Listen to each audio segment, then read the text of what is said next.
it already. We're here in March and we are going strong with the Wellness Week workshops, people in the store.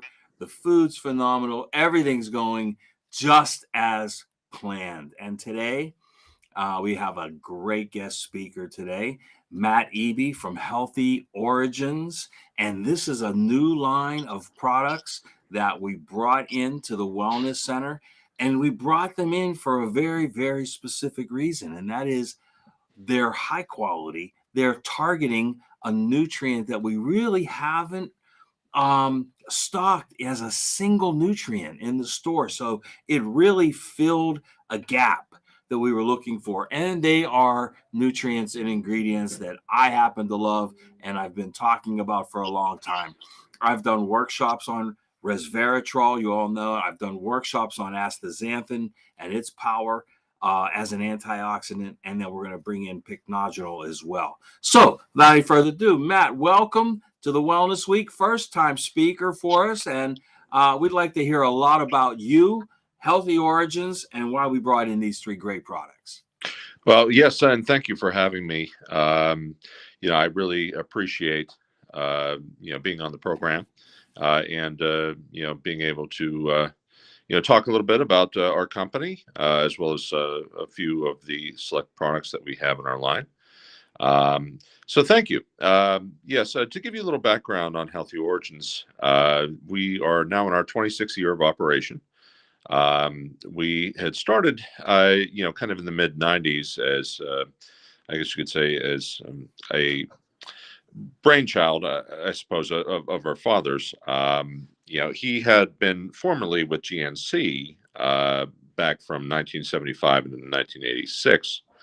And left in 1986 after GNC had been sold and went public.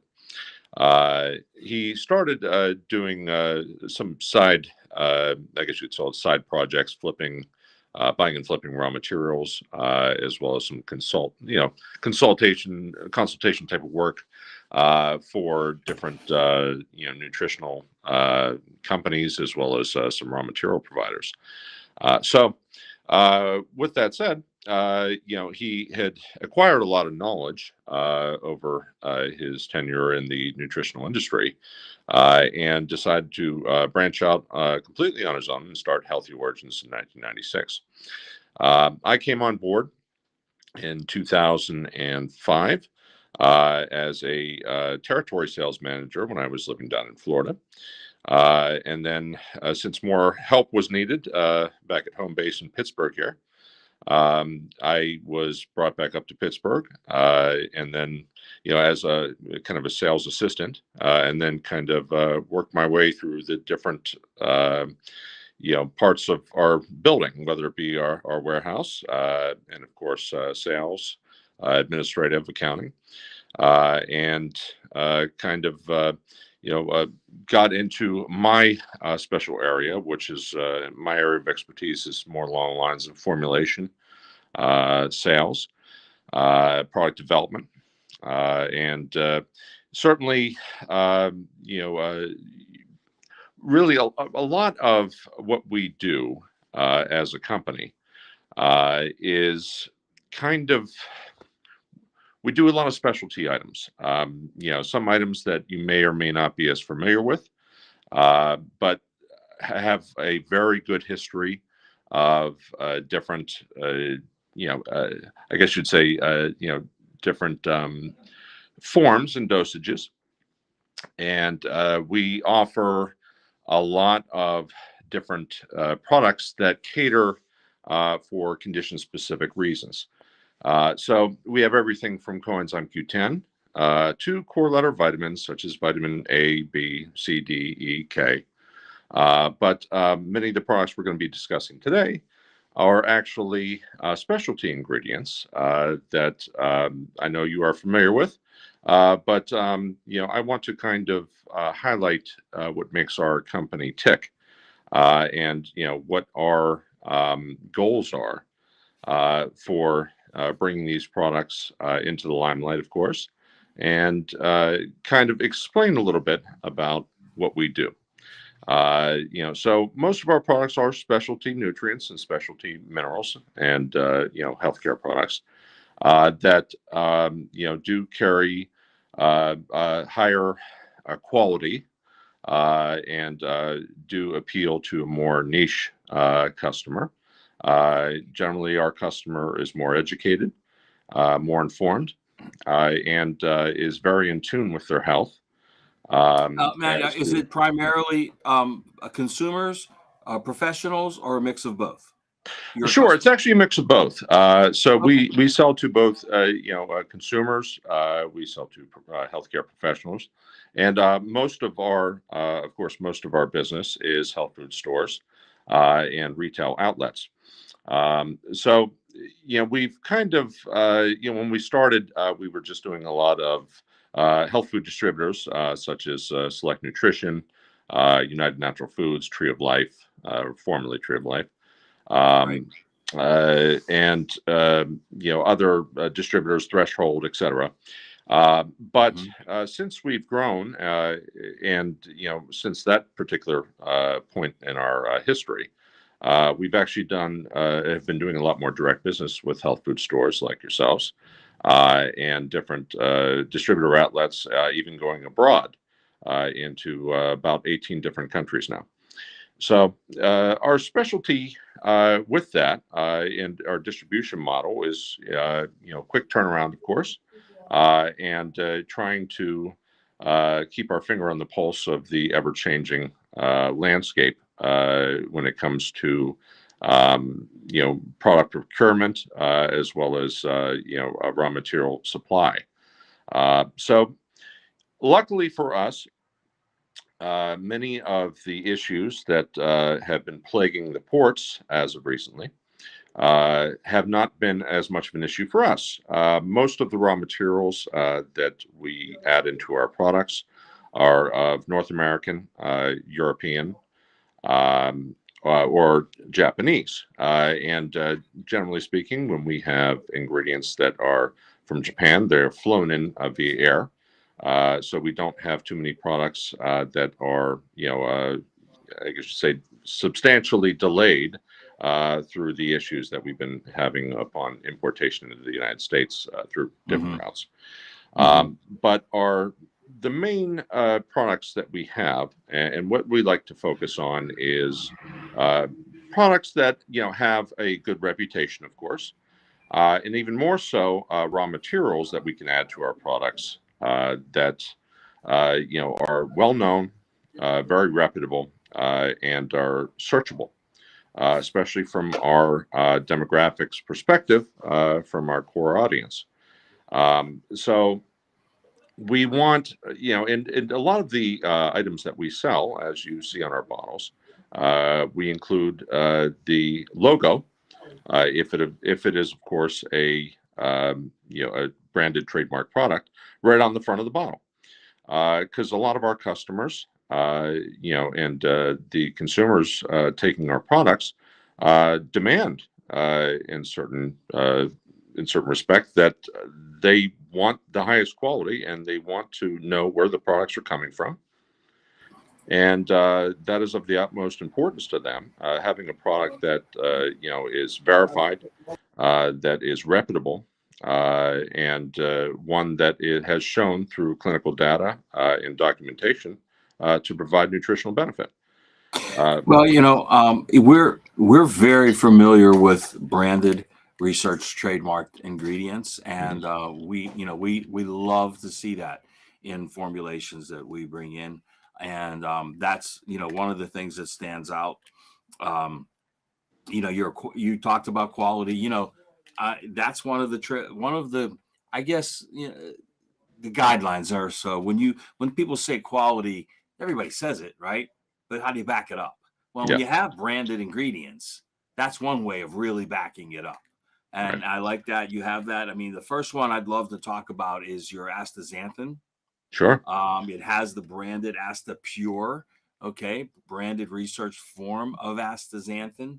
And astaxanthin in general, we know, amazing antioxidant, very powerful antioxidant, much more powerful than vitamin C, vitamin E, things like that.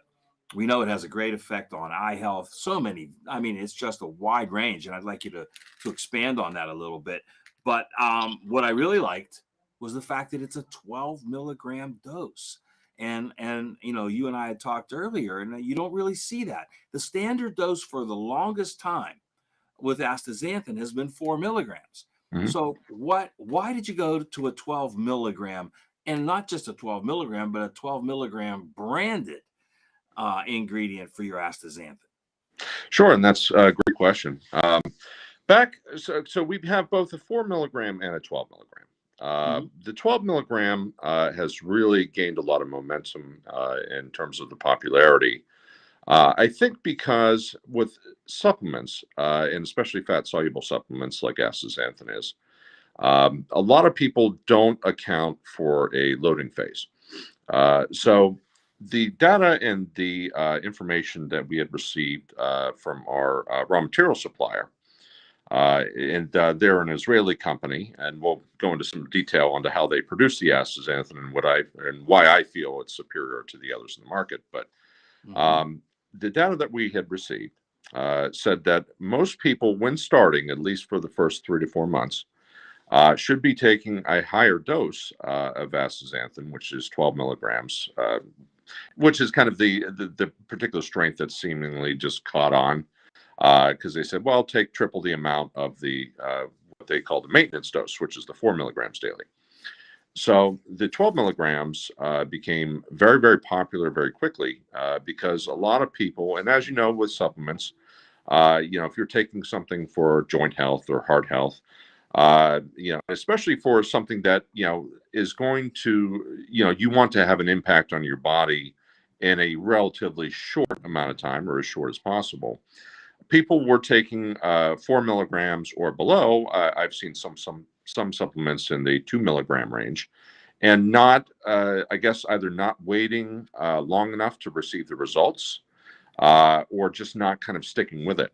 And what they mhm, found was that if you take the 12 milligrams daily, which, you can take it 12 milligrams daily safely, of course, but the 12 milligrams, especially if you've never taken an astaxanthin product before, is vital because it builds up that level of astaxanthin in your body. Now, after 3, 4, 5 months, whatever you see, whatever the individual sees fit, they can taper off to 4 milligrams a day to just kind of, as I'd stated, to maintain that level of astaxanthin in their body. But Well, they have, let me sure. ask you this then. Mhm. Matt. Would they also be able then to just use a 12 milligram every 3 or 4 days, Yes, and not do it on a daily basis, right? absolutely. Yep. Okay.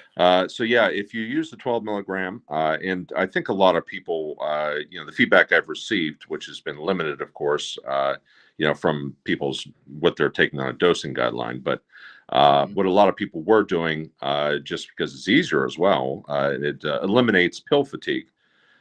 Is Right. taking the 12 Yeah. milligrams once every other day or once every 3 days. Due to its fat solubility, it will remain in the blood. Mhm. So the 12 milligram in particular has done better than the 4.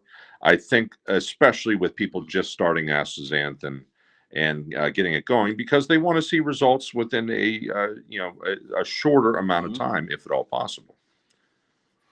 Yeah, I So agree. yeah. Now, and I'll tell you, a good friend of mine Mhm.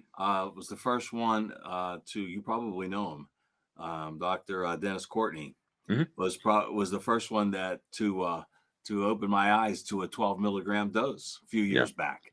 And yeah, so he knew about it then, and that didn't surprise me. But he does a lot of work with vision and eyes, and so that it all worked into place. But it goes so far beyond eye health, doesn't it? Astaxanthin. I first heard about the 12 milligrams dosage from a good friend of mine, Dr. Dennis Courtney, a few years back, who has done, he's doing a lot of work with vision health these sure. days in the last couple of years. But astaxanthin in and of itself is not just for eye health either, right? I mean, what are we looking at here? Why should everybody be taking astaxanthin on a regular basis? Sure. And a lot of people don't really know what astaxanthin is. I mean, besides for its Right. complicated name. Yeah. What astaxanthin is, it's Well, a they definitely don't know how to spell it. That's for yeah, sure. yeah, Yeah. yeah. I've heard every Yeah. different way that astaxanthin can be butchered through through spelling or over Yeah. the telephone. Uh-huh. But yeah, what astaxanthin actually is, it's a naturally occurring carotenoid that's found in different algae, Mhm. different seaweeds, and of course, throughout a lot of streams, oceans. And what I always like to tell people, because then they can kind of relate to this, is that astaxanthin is actually what provides salmon's beautiful color, or shrimp's, their red glow, let's call it. Yeah, so like Because when you get a lobster mm, and it's brown in nature, right? mm, But when you cook it, the shell turns red. that's right. That's activating the astaxanthin, is it not? It is, yes, Yeah. because it's actually stressing the astaxanthin. Mm. And it's similar in the way it's created from our raw material company, our partner, Alga Technologies in Israel. So it's the way that they make astaxanthin. They have around 300 miles of glass tubes. Mm. And we formerly got our astaxanthin, from a different company in Hawaii, which was again a very good product. But the issue I always had, with algae products was when you're growing them in an open pond setting outside, which is the most common way to grow different algae. And it's, of course, the most common for astaxanthin production. You leave that pond open to environmental contamination and hazards because birds are flying over it, different insects are flying into it, and it has to be thoroughly cleaned. And it adds an extra, I guess you'd say, step, Mhm. that is, we find to be unnecessary. It just leaves that door for potential contamination much Mhm. further open. The reason why we chose Alga Technologies is because of their hybrid system. They grow it in these glass tubes, which obviously is completely isolated from the atmosphere. So no environmental concerns or any type of impurities coming into the product. And it's the way that it is grown. It's reacted, of course, in these tubes, going back on the color. It starts as green, and when this algae is stressed, it turns to a Mhm. bright red, a beautiful red color. Mhm. So astaxanthin actually is used as a natural pigment too in certain different, food items, grocery items, Oh, okay. etc. Hmm. Now, not as common, of course, is beta carotene, which is also part of the carotenoid family. But it is a natural pigment, which, of course, as aforementioned, gives salmon its beautiful color and provides an antioxidant barrier, with these different animals and sea life that consume this algae. Okay. And that actually leads us on to the other mechanisms of action for the product. The astaxanthin itself obviously has been pretty well known for joints, joint lubrication, mobility, and of course, joint pain. But the additional benefits really weren't looked at as much, at first. But as the more and more clinical data and research papers started rolling out, they said, "Well, wait a minute. Why aren't we looking at this? Forget just joint health. Why aren't we looking at eye health as well? Immune system support, and probably three or four other categories because of its extremely potent antioxidant status." Uh, I may ask you something. I mean, sure. I've heard numbers astronomical, like 6,000 times more powerful than vitamin C as a free radical scavenger. Mhm. Is that verifiable in any way? It it is to an extent. From a lot of the information I've read, and it contradicts it. So Mhm. From the information I've read from several different sources, I've heard things such as up to 50 to 100 times more potent than vitamin E in terms of Yes, its I've heard that. antioxidant, capacity. I do believe that, because we sell vitamin E in our product line as well. And Mhm. most people consume vitamin E. It is a preservative, it is an antioxidant, of course, Sure. but it's more or less for the hair, skin, and nail health benefits. The astaxanthin, on the other hand, being what it is and how it's consumed, by these animals, and a lot of people don't realize, for salmon, as an example, salmon are one of the strongest fish, in on the entire planet. And reason being, they give it a lot of credit to what their diet is. So, Mhm. it's one of the few fish, as you know, that can swim upstream Right. against the Yeah. current. Yeah. Whereas most of the other fish that have a diet that's lower in astaxanthin and these beneficial carotenoids don't have the power and endurance that a salmon does have. So astaxanthin became a unique product that was really underneath the microscope in, I want to say, around 2010, 2011. Not just for its benefits, of course, with joint health, but it had a lot of exposure into mass media on shows like the Hmm. Dr. Oz show and others because of its capabilities, which are still being sought out and still being, really truly researched. Well, uh, originally, Mhm. years ago, the only place you could get astaxanthin was from krill oil, Yeah, right? Now these are that's right. tiny little crustaceans, right? So, what sparked the jump to the algae-based one? Is it just a matter of being able to extract it, or let's go to the source? Because obviously the krill are eating the algae, correct? Right. Correct. Yeah, and with the krill, and that's a great question. With the krill, the problem is krill are not let's say a typical food item for the diets of humans. A lot of people, of course, eat fish, different variations of sea life, Hmm. but krill are primarily a diet for whales and other large species especially because of krill's geolocation, which is in the southern hemisphere down towards Antarctica.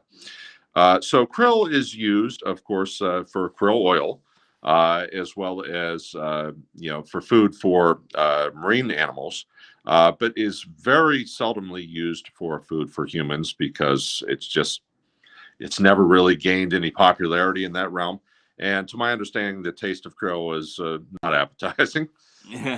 But not only just to mention those, but with the krill do contain astaxanthin, but in a much smaller amount.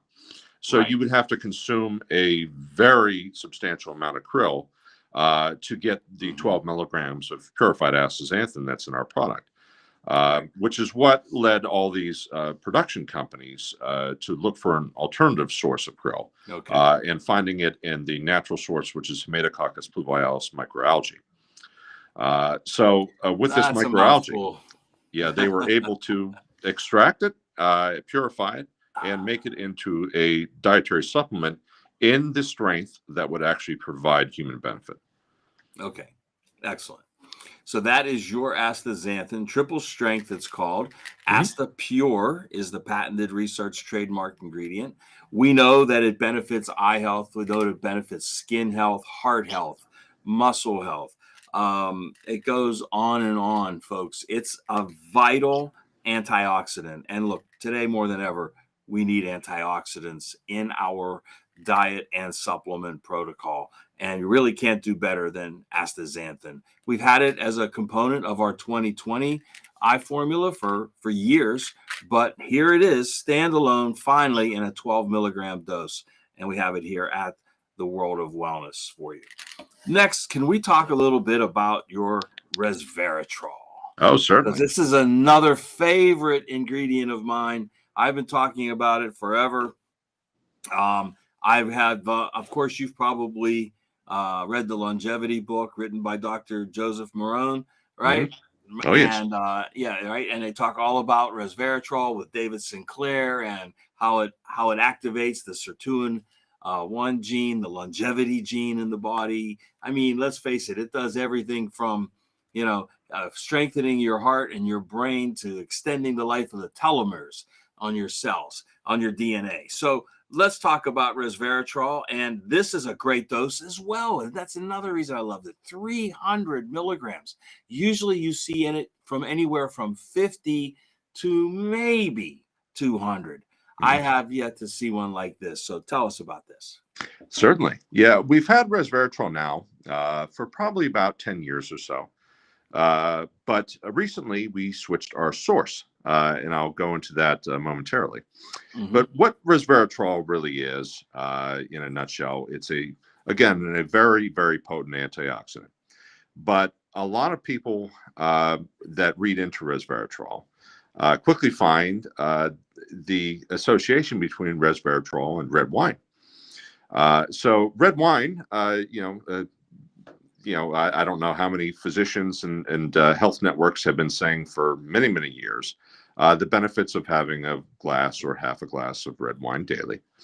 Many people, half a glass. Come on, man. You're talking to an Italian here. There's no such thing as a half a glass of red wine. That's true. Come on. And so a lot of people, when drinking red wine, and they actually do a quick Google search about what actually makes it beneficial for the body, quickly find out that it certainly isn't the alcohol. It's the resveratrol that is contained within the product. Resveratrol is a natural component of red grapes and green grapes, a little bit. Now, what a lot of people think when they consume a glass of red wine, of course, is that they're getting a overabundance of resveratrol. Everything's great, and that's all they need. When in reality, resveratrol, while it does come from grapes, it's in a very low potency, for grapes overall. So many grapes would have to be used to just make up one capsule of a typical resveratrol product that it would be staggering. So the most common way formerly that people obtained resveratrol was through a root called Japanese Knotweed, which has been growing for centuries upon centuries in Japan and also in Asia. The other Asian countries such as China, Thailand, but is very common in Japan. And the root itself, which is very earthy, contains high levels of resveratrol, and so it formerly was extracted from that point, and then made into a product, usually at a 50% concentration. A matter of about 5 years or so ago, a company called Evolva came out. Well, I don't want to say came out of nowhere. They've actually been in the fermentation field for quite some time, but they really wanted to step up and get a better grasp on nutrients. So they had found a way to actually ferment resveratrol from yeast. Which, as we all know, yeast fermentates, and the products fermented from yeast right now are quite plentiful. You can find, probably 10% of the items in most health food stores are a fermentate of some kind. So they said, well, why can't we get resveratrol in this manner? So they started doing some testing and some initial manufacturing batches, and found that you actually can get resveratrol from yeast. And the benefits of it are astronomical compared to the other way of achieving a resveratrol supplement through the Japanese knotweed. The main ones are as such. With Japanese knotweed, which is what we formerly had about 3 or 4 years ago before we switched over, is good, and it is, of course, a resveratrol source. But the problem with Japanese knotweed is two major things. Number one, there is a impurity. It's called imidin or imodin, whatever you want to pronounce it. And basically, it's an impurity through the Japanese knotweed that a lot of times is carried over into the resveratrol. It causes loose bowels and is frequently actually given out as a pure supplement over in Asia to help with chronic constipation. So being an impurity in the production, a lot of people can sometimes experience some GI upset, and nausea, things like that from resveratrol products that were higher in this particular impurity. In addition to that, there's another class of chemicals that people are more so nowadays than ever, trying to keep away from, and that's PAHs, which PAHs are an impurity a lot of times in herb and botanical production, and generally derived from the earth, but they have some correlation with causing some health issues. So when we first started looking for an alternative source for resveratrol, there really wasn't much out there. We stumbled upon Evolva's product, and we're really, I guess you could say, just kind of blown away with their material called Verite, which is a 98% pure resveratrol versus a 50%, which is the common, common strength of the Japanese knotweed. There is absolutely no PAH. There is absolutely no imidin. And the actual material itself also doesn't have a bad taste or odor, which is another problem with a lot of resveratrol, is that when you're deriving something from a root, generally speaking, it's not going to be very, let's say, pleasant to the palate.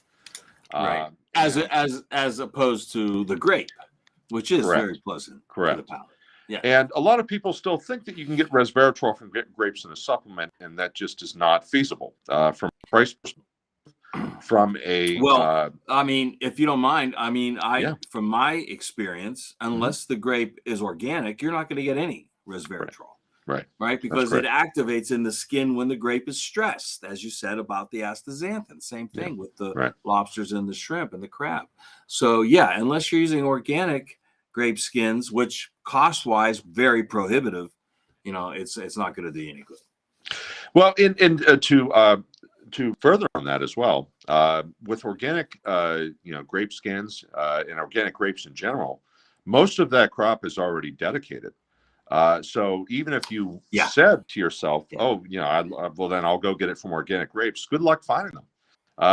Almost 100% dedicated to the food industry. So they're usually sold as whole grapes. They're not, just sold as, they're not destroyed and sold as skins or for any other reason. So they're almost impossible to find, in any other product except for a whole food. So it's just not attainable. So we found what I think is besides for getting it from organic grapes and eating a whole heck of a lot of them to get to that point, I think it's the best source, that is available to anyone because of its origin. This particular manufacturer is in Italy, so they have even better. Yeah. So they have the utmost quality, control, and a very good production method. So I feel from just about every standpoint that this is the pinnacle material that's in the market. What made you decide upon a 300 milligram dose? Sure. So a lot of the and you're absolutely right. A lot of the resveratrol doses, do range from 50, 100, 200 milligrams. We wanted to give a dose to somebody that they would only have to take once a day, because usually the lower doses you do have to take it more than once a day, or it's suggested as so. So we wanted to give somebody a good, powerful dose, milligrams once daily. It's all that's needed, especially with this particular material that's 98% active. And most of the clinical data the past 4 or 5 years about resveratrol health higher doses. So, whenever we launch a product, our mentality is always to have a strength that is going to be able to achieve what people are looking for the product to do. So we don't do a whole lot of, I like to call it, a speckle lens, which is, a little this, a little that. We do, very potent, very direct style of products that, give somebody, if they're looking for resveratrol, we want to give them the dose and the potency that is going to provide nutritional benefit. And that's why we stuck with the 300 milligram strength, which, I think is more than enough, if somebody's looking for, to optimize their cardiovascular health in any way, that will certainly, give them enough gas in the engine. Okay. Now, one of my other favorite ingredients is grapeseed extract, but an alternative to grapeseed extract is Pycnogenol from pine bark. Yes. And now, so your Pycnogenol formula, we also are carrying here. Nice dose, 100 milligrams. Benefits and options. What made you decide this particular type of Pycnogenol? And what are you seeing benefit-wise with this? Sure. So to give you a brief history of Pycnogenol, I've been a big supporter of Pycnogenol for a long time. And how it really got started, there was a German scientist, this goes back in the 1960s, that started doing some research with pine bark extract. And trying to, isolate the phenols and, basically, starting to gather some of the benefits, of these phenolic compounds that are found within this tree bark, and see, what kind of a range of benefit it would provide for the human body. So fast forward a little bit. It started about 40 years ago, give or take now. And when it started, Pycnogenol, and which is just a brand name for a specific pine bark extract that grows out of, it's called the Les Gascons forest. I'll probably butchered that a little bit, but it's a forest that's in southwestern France. That is a preserved forest. There's no pesticides, herbicides, or any other type of foreign matter allowed in this forest. And this particular pine that grows there is known to yield some of the highest quality bark that is across the globe. Let me ask you, Matt, is that the Maritime pine? That's correct. Okay, yeah, it's the French Maritime pine. So this particular part of the world, with this preserved forest, unlike other pine, which, maybe in the United States or any other country for that matter, the quality of the bark is not at the same level as this particular forest is. So this forest was used, and still is used as the sole dedicated source of this pine bark. Now, when Pycnogenol started, because the first benefits they originally looked at were for blood flow, and more specifically, deep vein thrombosis. Which deep vein thrombosis, for anybody who's not familiar with it, is clotting. Primarily happens in the legs for either the elderly or people that have poor circulatory blood flow. Now, if that clot breaks up and then moves to a more, a vital organ such as the lungs, it can cause a pulmonary embolism or it basically a very serious condition that would require medical intervention almost immediately. So with that, they had started this pine bark and were debating, I guess, on bringing it out as and I still actually I believe in certain parts of the world, I don't know if it's Switzerland or if it's France, but it's considered a pharmaceutical because of the health benefits that they had originally sought out for the product. Right. But obviously, being an all-natural product, they saw the future and said, because of the regulatory standards going from country to country to country, why don't we just have it as a dietary supplement? So they did that, and they've been focusing their research on that, since that point. Now, to give you an idea of what really makes Pycnogenol special, obviously, it's benefits for circulatory health and any related condition from that are well proven. And when I say well proven, I mean more than 160 clinical trials now studied on about 13,000 volunteers over the past 40 years.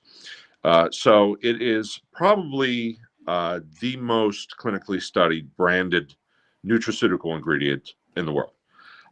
Now, obviously, I say branded because items like vitamin C, vitamin D, et cetera, as a whole are probably going to have more clinical trials than Pycnogenol. But as a single entity ingredient, that is a specialized ingredient, I have not seen any company put more money where their mouth is when it comes to the clinical backing, clinical documentation, safety data, and production of the product to make sure that it is of the very highest caliber and quality.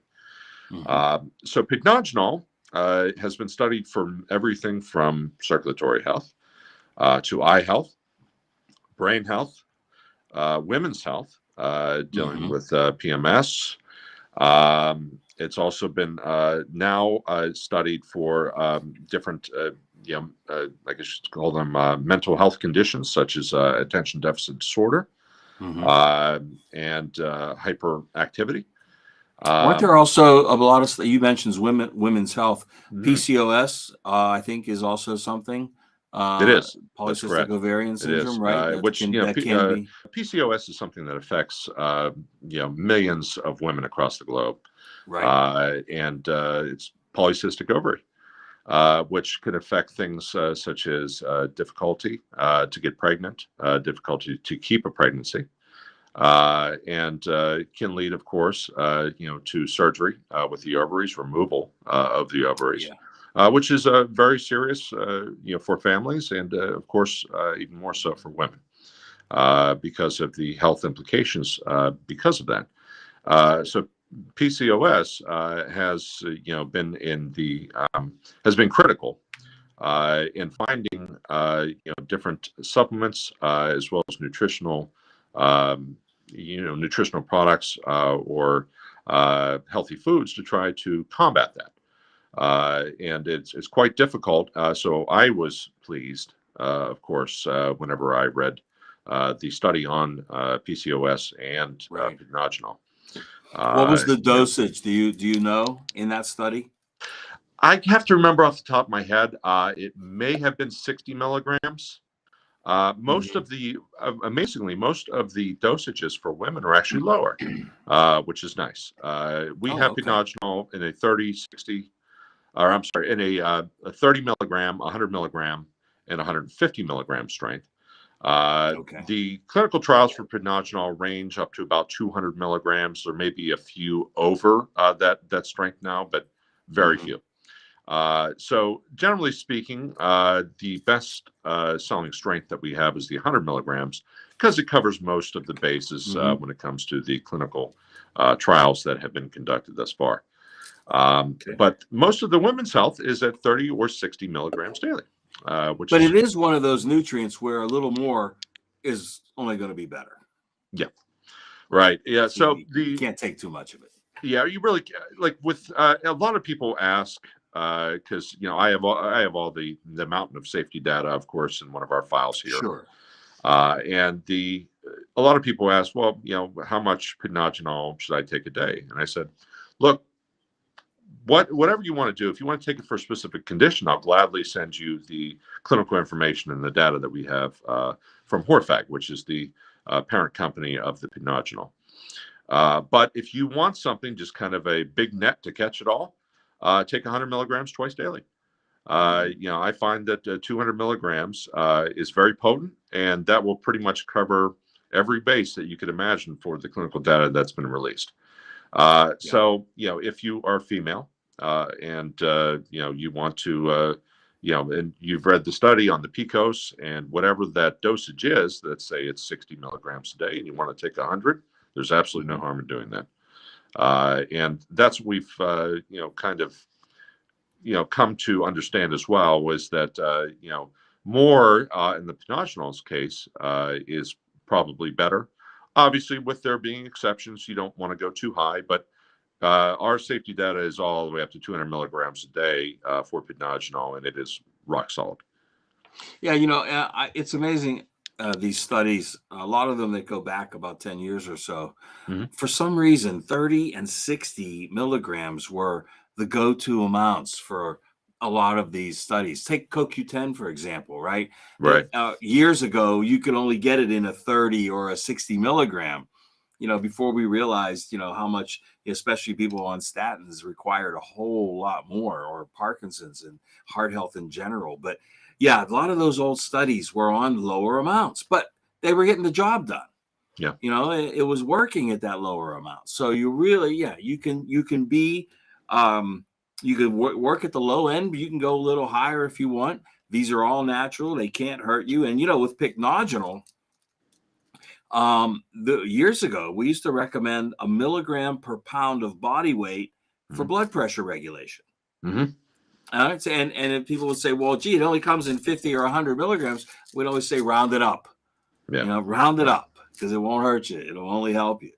But these are three great additions to the store here. And have you had a chance to come over to the store yet, Matt? I have been. Yeah, I have been there before. Okay. It's been quite some time, and I plan on making it Oh, over well, then there you got to again come very back. soon. And you haven't been here since we remodeled. No, I have not. No. Oh, you got to come back. Yeah, you got to see the store now. It's amazing. In fact, if you can get in during the wellness week, it'll be great. Talk to some people here and let them know that that you're the guy from Healthy Origins, and we have a lot of vendors come in during the wellness week. So if you get a chance, if you're in town, please stop by, I will and certainly do we'll be so. glad to introduce you around.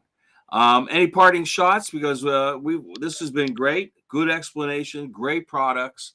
Um, but if there's anything else you have for us along the way, and hey, these are selling good, so maybe we'll add some more things to the line. What do you got that's really really different and sexy that we might want to take a look at there at Healthy Origins? Thank you for asking. So some of our, like obviously, we've discussed several products that, we feel are some of our top products in the line, but some of our others that are unique, um, not necessarily in what they are, but the quality that we offer. Mm-hmm. So going back on CoQ10. CoQ10, as many people know, has been around a long time. There are several different variations of CoQ10 that's available. Everything from soft gels to capsules to tablets to powders, even in some cases. Um, One of our raw material partners and one of our longest raw material partners, called Konica Nutrients. Mm-hmm. Uh, they are based in Texas. It is a Japanese company in origin, Mm-hmm. but with the fact that Japan, amazingly, uh, they had, I guess you'd say, had difficulties, in getting the raw material, passed through customs, additional time frames, etc. So they started a domestic manufacturing facility down in Pasadena, Texas, back in 2007 or so, because they really wanted to not only play up the fact that America was now making CoQ10, but their only competition is China. So what makes the Konica CoQ10 special? And there's very few brands that actually have Konica Q10 in the line that's left anyway, because generally speaking, the Konica Q10 is a higher cost than that of their Chinese competitor. But what makes them special is that all of the clinical data that has existed on CoQ10 over the past 50 years or so. Out of all that data, especially the data released prior to 2005, 2010, that's all theirs. So if you see a study from 1990 that's done on CoQ10, it's Konica's CoQ10. What I like about it, not only the fact that it's an American-made product, supporting jobs and people here in the States, but because it's the only yeast-fermented CoQ10 left in the market. Okay. All the Chinese CoQ10 is bacteria fermented, which is fine, and is still effective. But the yeast fermented is known to be a higher quality product. Has all the nutritional, background on it, all the safety data dating back decades, and is, a higher bioavailability, just generally speaking, a much more preferred ingredient over the Chinese product. Well, So, we've heard the stories years and years ago about how yeah, they used to. It even wasn't tobacco a source of it was. extraction, and so over there in the lovely or Asian country of China, they were not using fresh tobacco. The No. stories that we heard were it was the butts off the street that they were using to cheaply extract some CoQ10. So yeah, folks, if you see cheap CoQ10 out there, there's a reason. That's All right, exactly right. it's not coming from these great manufacturers. Well, Matt, we're just about out of time. This has been great, very, very informative. We thank you very much, and it's a great addition to the line, folks. Healthy Origins right here at the World of Wellness, and we've got three of their top products: a great resveratrol at 300 milligrams, Pycnogenol at 100 milligrams, and I guess my favorite, the Astaxanthin at a 12 milligram dose. That's 3 times what you normally see out there. So come on in and take a look at these great products. Matt, we'll have you back again next time, maybe with a brand new product. You got it.